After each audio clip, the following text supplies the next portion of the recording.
You are watching France 24. Let's go live now to Kiev, where Ukraine's President Volodymyr Zelenskyy is speaking. Let's listen to what he has to say about the crisis with Russia. This is a violation of all bilateral agreements and also the Security Council resolutions passed by the UN. Clearly, it is an unprecedented challenge for Ukraine, but also for the world. Today, in Ukraine, the future of European security is being decided. Ukraine is an important part of that security, and Europe cannot allow such a tragic error to be repeated. For example, the error that took place in Georgia in 2008. We must put up sanctions for this act of aggression by Russia against Ukraine, including the stop of Nord Stream 2 oil pipeline. We count on the support of all of our partners to support our defensive forces and to make our economy more stable. Ukraine is very thankful to Estonia for helping us with weapons, in particular javelins, and installations for the army. We have also talked about the Crimean platform, and the President of Estonia supports our humanitarian summit, which helps the Crimeans and is working for the end of the occupation of Crimea. We would like to thank Estonia for their support in our aspirations to join EU and NATO. And we hope that this year will be the year that decisions will be made, specific decisions will be made, decisions that are needed here in Ukraine. We need to increase cooperation, and I am convinced, Mr. President, we will hear more about Denisha Shmyhal, the Prime Minister, in this regard. We hope to welcome more Estonian businesses in Ukraine.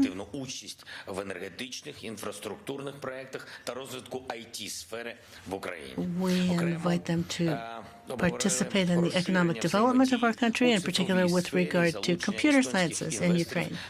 We also talked about digitalization, so that investment funds can work more effectively with regard to security in cyberspace. Ukraine and Estonia want to have high-level bilateral relations, and this visit from the President is a confirmation of that desire. Thank you very much once again for coming to see us. It's a very important visit at this very important, this significant moment for Ukrainian society and for the independence of our country. Mr. President, journalists, we stand united with Ukraine. We will not walk away. We will continue to support you in every possible way. I praise the Ukrainian leaders who, despite constant provocation, remain calm and express willingness to solve this conflict peacefully.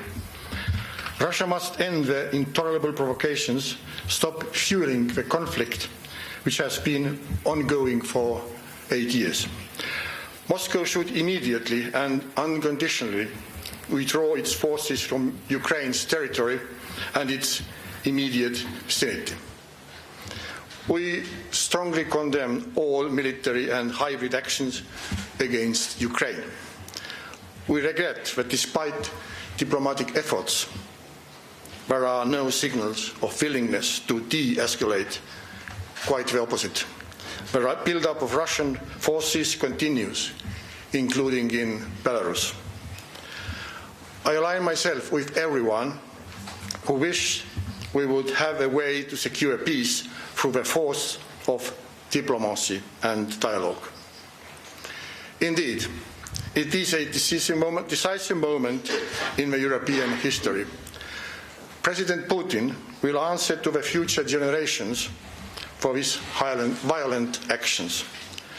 But also we, European and Western leaders, have a responsibility to step up to our values, our commitment to Europe united and at peace. We regret every single life lost in this conflict. It is our duty to protect our common values and the democracy we all helped to build. A threat to Ukraine is a threat to the security of Europe. The minimum we can do is to step up our practical support to Ukraine, which Estonia has done and will continue to do so. In the EU, we will deliver on a massive package of sanctions and do so swiftly and decisively. But most importantly, we must keep the door for EU and NATO open for Ukraine. And we must have concrete next steps for further cooperation and integration. We know you will continue to value democracy and remain on path of reforms. Eventually, we will welcome you as a member of the European Union. You belong in Europe. We support Ukraine's independence, sovereignty and territorial integrity. We remain fully committed to a policy of non-recognition of illegal annexion of Ukraine's territories. Ukraine has a right to defend its borders and independence, and we continue helping Ukraine to build its military capabilities to stand against the aggression. Thank you. Шановні журналісти, панове президенти мають можливість відповісти на пару запитань. Будь ласка, 4 канал. У мене питання і до Володимира Олександровича, і до президента Естонії. Почну з українського президента.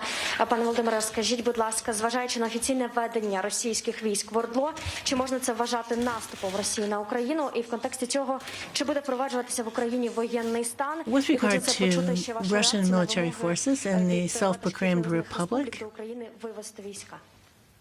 Дякую за запитання. Доброго дня. how do you think it would be possible to expel them from these territories? Thank you very much for this question. We can see here that there is an offensive with regard to Ukraine's sovereignty and territorial integrity. I received a request from the Ministry of Foreign Affairs to examine the possibility of cutting off diplomatic relations between Russia and Ukraine.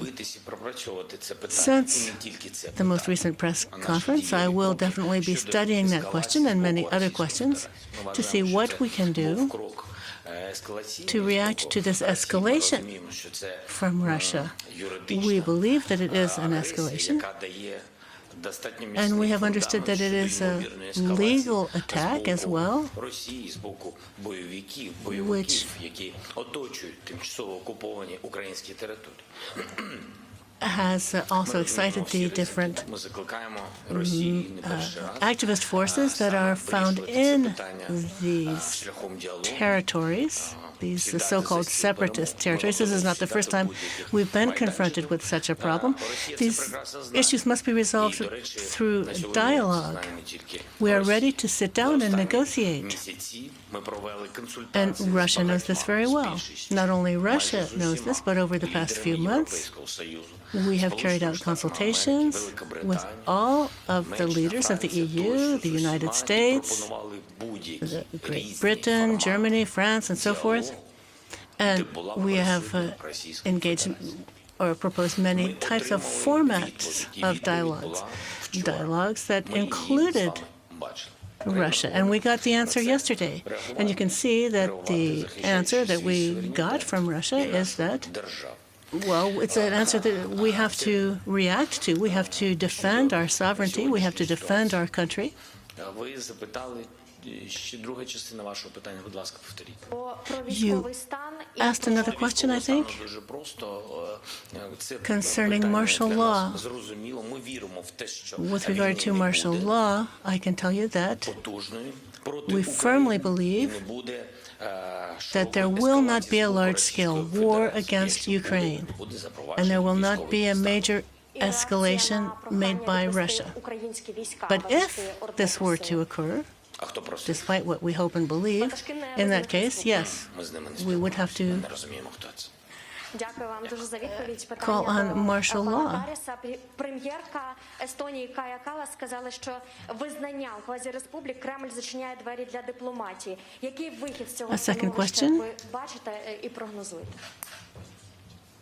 Does the recognition of these republics close the door to diplomacy? Sanctions, and of course, it's not complete end of diplomacy, but it's definitely we try to continue to not to negotiate, but to talk to Russian side, because the main issue here is if Putin doesn't care about Ukrainians, he should think about Russians and their fate, because the war and aggression is not the way one country should go.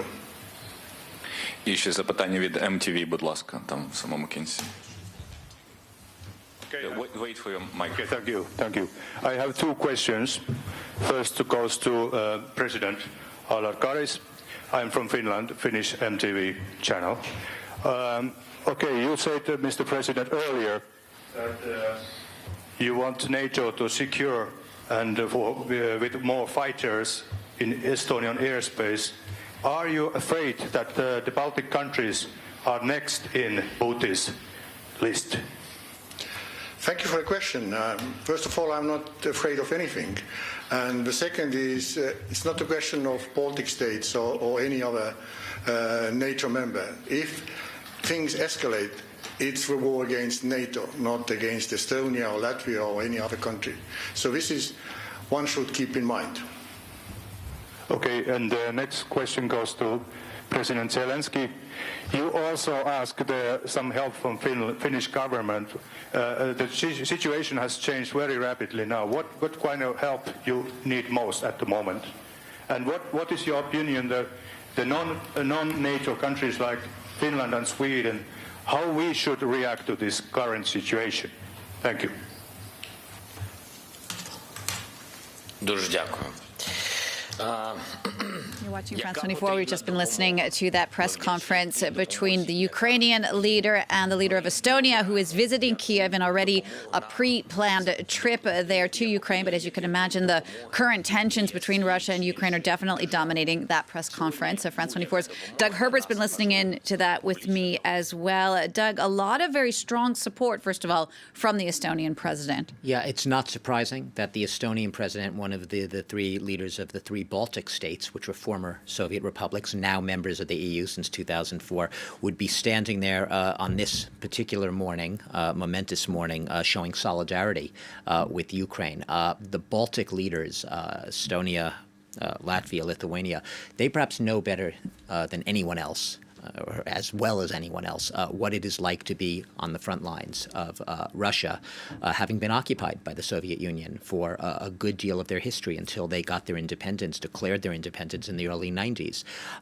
They are obviously more hardline against Russia and against Putin than a lot of their fellow leaders in Europe, in Western Europe even. And so while at a time when NATO and the US and Europe have been showing solidarity in their response, have been trying to present a very strong, solid, united front against Vladimir Putin, perhaps no one has shown a more solid front than Estonia, Latvia, and Lithuania. So they're basically there at this moment to send a simple message, and we basically heard the president not just condemning what's going on, but reminding the world that the buildup, the escalation of Russian forces, which we've been seeing for now days, weeks, and months, is continuing. It's not over. This is an escalation in progress.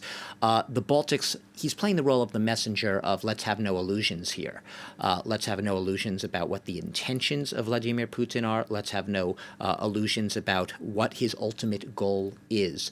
This is not the moment to waver. This is not the moment to start to show fissures in the alliance. This is not the moment for half measures. So he's right now trying to tread a very, very difficult diplomatic line, but mainly there to show support, to showcase that support of not just him, but his fellow Baltic leaders with Zelenskyy, who finds himself not just between a rock and a hard place, but in an almost impossible position right now. Zelenskyy came in as an inexperienced leader, a former TV personality who actually played the role of a teacher who accidentally becomes Ukrainian president. He was almost a joke when he first stepped into the role. But he has, much to many people's surprise, shown a very sober, clear-minded head throughout this crisis, trying to toggle between what he saw versus the alarmism of the United States, and yet being very cognizant of not wanting to do anything that is going to provoke Russia, or more importantly, to panic his compatriots. So trying to keep the lid on panic-mongering, scaremongering among his compatriots, yet at the same time recognizing that, yes, they do face a threat and they have to be ready for it, and sending a message to the allies. We need your help now more than ever, and we need you to be concerted in sending us that support in our hour of need. And the Ukrainian and the Estonian leaders, they're speaking in Kiev as there's been a session going on in the Russian parliament. Doug, you were keeping an eye on that too just before this began. Tell us about that. It is fascinating. I mean, I have to say the word fascinating again. This was Duma TV. The Duma is the lower house of Russian parliament, and it's sort of like the parliamentary channel here. But the messages are quite different. And it was a succession of speakers basically reacting on what many of them call the symbolic historic morning. One of the speakers basically likened Zelenskyy. You had a lot of references to Hitler and Nazi Germany and fascism laced throughout the speeches of the lawmakers this morning. You had one deputy likening what Zelenskyy is doing, because he's the ultimate source of all sin and evil, a provocateur in this whole thing, to a child playing with matches, and warning him that no, the fire squad is not going to come to your rescue anytime soon. He also said today, February 22nd, marks the day the establishment of a new world order. He said that to the deputies. And then at the very end of his speech, he said again, February 22nd, he compared it to May 9th. What is May 9th? May 9th, there's no more day that's more symbolic on the Russian calendar than May 9th. It is Victory Day. Victory, commemorating the surrender of Nazi Germany at the end of World War II in 1945. So really what they are likening this to is basically Hitler surrendering to the forces of good. Hitler, in this case, being Volodymyr Zelenskyy. So it's the rhetoric and the narrative coming out of the Russian parliament this morning literally is in a parallel universe from what we were hearing in this press conference, and it gives a sense of the great gulf and divide. I think if more people were actually to sit down and listen to that rhetoric, they might, and it's grim to say this, they might actually lose faith in the ability to actually connect right now with Putin or anyone around him in his circle on any level, because it's really locked in a bubble, as I would see it, a bubble fed by years and decades of misinformation and disinformation, and really a trumped-up narrative of false history. All right, Doug, thanks so much for that. We're going to actually go now to Kiev, where France 24's regional correspondent Gulliver Cragg is standing by. Gulliver, just tell us a bit more what you are hearing from where you are about the actual situation on the ground, particularly in eastern Ukraine. Well, I've just seen the reports coming in from the Ukrainian armed forces this morning. They've done 2 reports so far, and it looks like fighting's going on all along the front line. I mean, it looks like there was a sort of a peak on Saturday or Sunday over the weekend, and today it's slightly less intense than it has been. But clearly, I mean, basically, it's still going on and all along the front line, and 2 more Ukrainian soldiers have been reported killed. Volodymyr Zelenskyy, in his what he's saying publicly at the moment, does seem to be still saying that Ukrainians should stay calm. He isn't like crying out, this is an invasion, but he is saying as he just said in the press conference with the Estonian president, technically speaking, from a legal point of view, the invasion has started, and he is clearly calling on the West to apply sanctions starting from now. He said today that he expected a strong response to come even today from all of the various Western leaders that he spoke to last night after Vladimir Putin's speech. And Gulliver, the Ukrainian leader, also said, don't wait until things escalate to impose sanctions. So it's true, he is telling people to stay calm, but also there is some sense of urgency. What does the feeling seem to be like there in Kiev as all of this is happening today? People are worried. People I've spoken to this morning. I mean, I just was out doing some, administrative tasks of daily life, which does go on. But everybody I spoke to, you ask how people are, and they say, yeah, okay, and then people are asking if they're leaving and wondering whether or not Kiev is really going to be targeted. Things have really, really changed since a few weeks ago, when really the whole atmosphere in Kiev was one of being extremely confident that this city would not be attacked and that there was no risk at all. I think that Vladimir Putin's speech yesterday really sent shivers down Ukrainians' spines. I mean, I don't know how many Ukrainians will have been watching that press conference with the Estonian president, but I think Volodymyr Zelenskyy does now have something of a task on his shoulders of being the leader of the country and at the same time reassuring Ukrainians and also assuring Ukrainians that he is going to take a strong stance, because that's definitely what the majority of people in this country want him to do, is to take a strong stance. And perhaps that very short answer that he gave to the question from one journalist, what do you think about the separatist leaders' calls for Ukraine to withdraw its troops? And Volodymyr Zelenskyy just answered that extremely curtly and quickly. We don't speak to those people. We don't know who they are. I think that's the kind of thing Ukrainians want to hear. All right. Thanks so much for that, Gulliver. Gulliver Cragg there reporting for us from Kiev.